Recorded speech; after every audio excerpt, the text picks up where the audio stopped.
వాళ్ళ కుటుంబానికి నా ప్రగాఢ సానుభూతిని తెలియజేస్తూ, నేను స్కైలాబ్ అన్న వెళ్ళి వచ్చిన తర్వాత అక్క చెప్పినట్టు ఇంతకుముందు నాగమణి వాళ్ళ ఆయన శ్రీకాంత్ నాకు తెల్లారి కాల్ చేశాడు.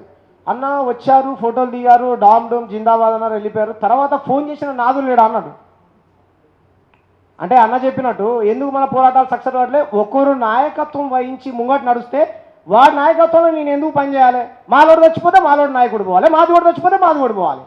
తుంగతుర్తిలో ప్రజెంట్ ఉన్నటువంటి ఎమ్మెల్యే మాదివేనా అన్న, నువ్వు ఎందుకు పోలేదు అన్న? నేను ఫోన్ చేసిన మందుల సార్లు ఫోన్ చేస్తే, తమ్ముడు నేను కాంగ్రెస్ పార్టీలో ఉన్నా. సరే నువ్వు కాంగ్రెస్ పార్టీలో ఉన్నావు, అదే డయాగ్రామ్ రవీంద్ర భారతి కలిసి ఓపెన్ చెప్పిన అన్న పో అన్న అంటే, తమ్ముడు నేను పోతే కులం అవుతుంది. మరి మీరు ఎందుకు వేయాలి నాకు అర్థం కాదు.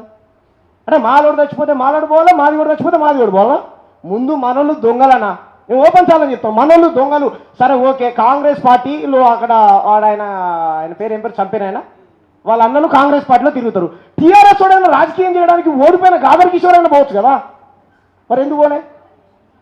కాబట్టి ఇదంతా ఒక పెద్ద డ్రామా అన్న. వీళ్ళందరూ ఒకటి, రేవంత్ రెడ్డి చెప్పినట్టు మన నాయకులు ఉంటారు. మనం అనుకుంటాం కాంగ్రెస్ పార్టీలో మన కోసం పనిచేస్తూ మన నాయకుడు అనుకుంటాం, మన కోసం పనిచేయడు. కాబట్టి వాళ్ళంతా లోపాయికారు ఒప్పందం, డబ్బులు తీసుకుంటూ. కాబట్టి మన దొంగల భర్తాన్ని మనం పట్టాలి. ఖబర్దార్, మీరు కనుక పోతాం మీ ఇంటికి వస్తాం, అర్ధరాత్రి ఇంటికి వస్తాం మేము. ఖబర్దార్, అది ఎవరైనా సరే, ఎవరి ఇంటికి అద్దెంగా నరేంద్ర మోడీ ఇంటికి కూడా పోతాం. ఖబర్దార్, మీ మనుషులు చంపుతారు. అరవై మీరు పోతే పోరా? మీరు ఇంత స్పృహ లేదు మీకు, సామాజిక బాధ్యత లేదు, వెదవాళ్ళు మీరు.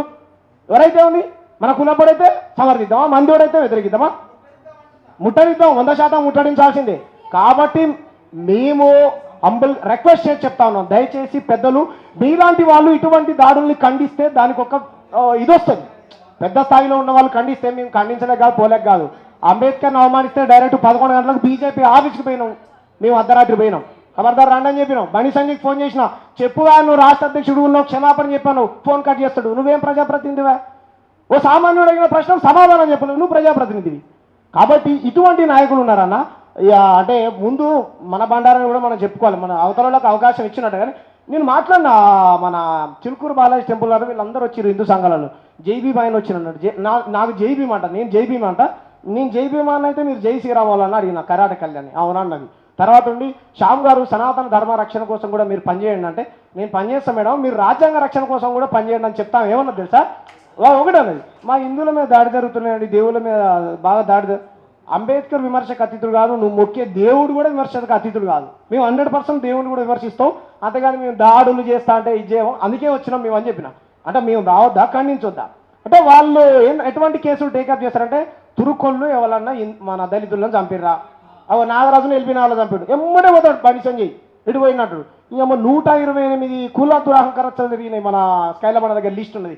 ఒక్క హత్యను కూడా బీజేపీ ఖండించలే, ఒక్క హత్యను కూడా ఖండించలే. మళ్ళీ నరేంద్ర మోడీ చెప్తాడు, సాతియో మేరకు మారో దళితోకు మత్ మారో అంటాడు. ఏడబెట్టిన సాతియో, నన్ను చంపాలి కానీ దళితులను చంపకంటాడు, ఏడబెట్టిన సన్నాసి. కాబట్టి నాకు చాలా బాధ అనిపిస్తుంది. నా జోకాదు, రేపు పొద్దున మన ఇంట్లో మన అక్కకో మన చెల్లెకో వాళ్ళు పడే బాధ, పాపం తిన్నరో లేదో, వాళ్ళ ఏ రోజు తిన్నరో ఏ రోజు పడుకున్నారో లేదో నాకు తెలుసు ఆ బాధ. వాస్తవం చెప్పాలంటే ఆ అన్న మాకు దూరం బంధువు అవుతాడు, బంటి వాళ్ళ అక్కనిచ్చినటువంటి అన్న మా చుట్టాలు అవుతారు. నేను అట్లా కూడా పోతే పోనీ ఇట్లా ఎక్కువ రియాక్ట్ అవుతారా, నేను తక్కువ మాట్లాడిన ఈ సమస్య పైన. కాబట్టి దీన్ని అందరూ దృష్టిలో పెట్టుకొని ప్రజా సంఘాలని ఏం తీసుకున్నా, చెన్నన్న చెప్పినట్టు ఇంటికి పోమంటారు. తమిళనాడులో చంపితే చంపేస్తారు చెన్నన్న. ఇంతకుముందు ఎవరో ఆయన చంద్రశేఖర్ అక్కడ వీసీకి తమిళనాడులో చంపితే తిరిగి చంపి వాళ్ళ మీద కేసు పెడుతుంది. ఆ పని చేద్దాం మనం తెలంగాణలో, అప్పుడు అవుతుంది. Thank you. జై భీమ్, జై భారత్, నమో బుద్ధ, జై తెలంగాణ, జై మా చెన్నర్.